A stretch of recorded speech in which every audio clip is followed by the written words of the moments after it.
વડોદરા શહેરના 4 દરવાજા વિસ્તારમાં આવેલા બજારો આજે બંધ રાખવામાં આવ્યા છે। જમ્મુ કાશ્મીરના પહેલગામમાં થયેલા આતંકવાદી હુમલાને લઈને સમગ્ર દેશમાં આક્રોશ જોવા મળી રહ્યો છે। ત્યારે વડોદરા શહેરના મંગળ બજાર, પદ્માવતી કોમ્પ્લેક્સ સહિત બજારો બંધ રાખવામાં આવ્યા છે। વેપારીઓએ આ બંધ પાડી રોષ વ્યક્ત કર્યો છે। સાથે જ આતંકી હુમલા અંગે વેપારીઓનું નિવેદન સામે આવ્યું છે। આતંકી હુમલા અંગે વેપારીઓનું નિવેદન સામે આવ્યું છે। નિર્દોષ લોકો મોતને ભેટ્યા એમનું અમને દુઃખ છે। આતંકી હુમલો ખૂબ જ શરમજનક છે। અમે પ્રધાનમંત્રી નરેન્દ્ર મોદીના સમર્થનમાં છે। હવે પાકિસ્તાન સામે યુદ્ધ એ જ માર્ગ છે।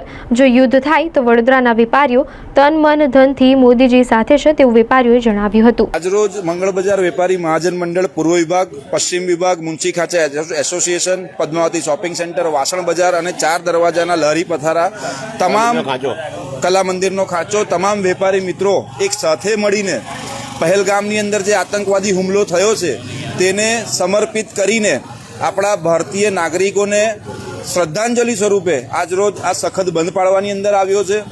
આવો આ પહેલગામની અંદર જે આતંકવાદી હુમલો થયો છે, જેની અંદર આપણા ભારત દેશના નાગરિકોનું મૃત્યુ થયું છે, એને અમે તમામ વેપારી ભાઈઓ સખત શબ્દોની અંદર વખોડી નાખીએ છીએ અને સાથે માનનીય વડાપ્રધાન શ્રી નરેન્દ્ર મોદી સાહેબને અમે અપીલ કરીએ છીએ અને સમર્થન કરીએ છીએ કે આવા આતંકવાદને જરા પણ સાખી ન લેવાય। પાકિસ્તાનની સામે કડકમાં કડક પગલાં લેવાની અંદર આવે। અમે તમામ વેપારી ભાઈઓ વડોદરા શહેરથી તન મન ધનથી સરકારની સાથે સરકારના સમર્થનમાં ઊભા છે। શું માનો છો આ પ્રકારની હત્યા કરવામાં આવી છે? કેટલું દુઃખ થાય છે? પહેલગામની અંદર જે આતંકવાદી હુમલો થયો એ પાકિસ્તાન દ્વારા કરવાની અંદર આવ્યો છે, આપણે સર્વે જાણીએ છીએ। ધર્મ પૂછીને ભારત દેશના નાગરિકોને, સનાતનીઓને શોધીને એમના ઉપર ગોળીબાર કરીને એમનું મૃત્યુ કરવાની અંદર આવ્યું છે। આવા આતંકવાદને જરા પણ સાખી ન લેવાય।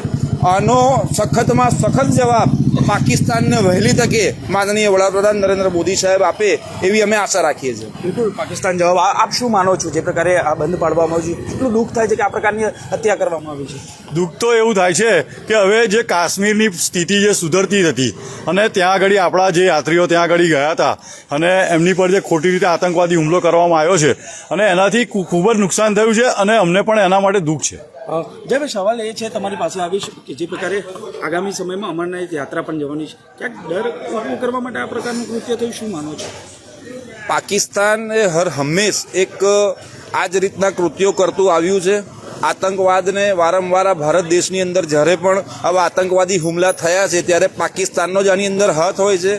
આગામી સમયની અંદર આપણી ધર્મને લગતી જે યાત્રાઓ શરૂ થઈ રહી છે, અમરનાથ છે કે કેદારનાથ ભગવાનની યાત્રા છે, 100% કશે ને કશે એ આપણે ન જઈએ એના માટેના કૃત્ય છે અને આને કારણે આપણે ડરવાની જરૂર નથી। માનનીય વડાપ્રધાન સાહેબ આપણી ભારતની આર્મી, નેવી, એરફોર્સ આપણા સર્વે આપણી સુરક્ષાની અંદર હર હંમેશ તૈનાત હોય છે અને અમને ગર્વ છે અમારા ભારત દેશની આર્મી, નેવીની ઉપર કે તેઓ ભારત દેશના નાગરિકોને કંઈ થવા નહીં દે।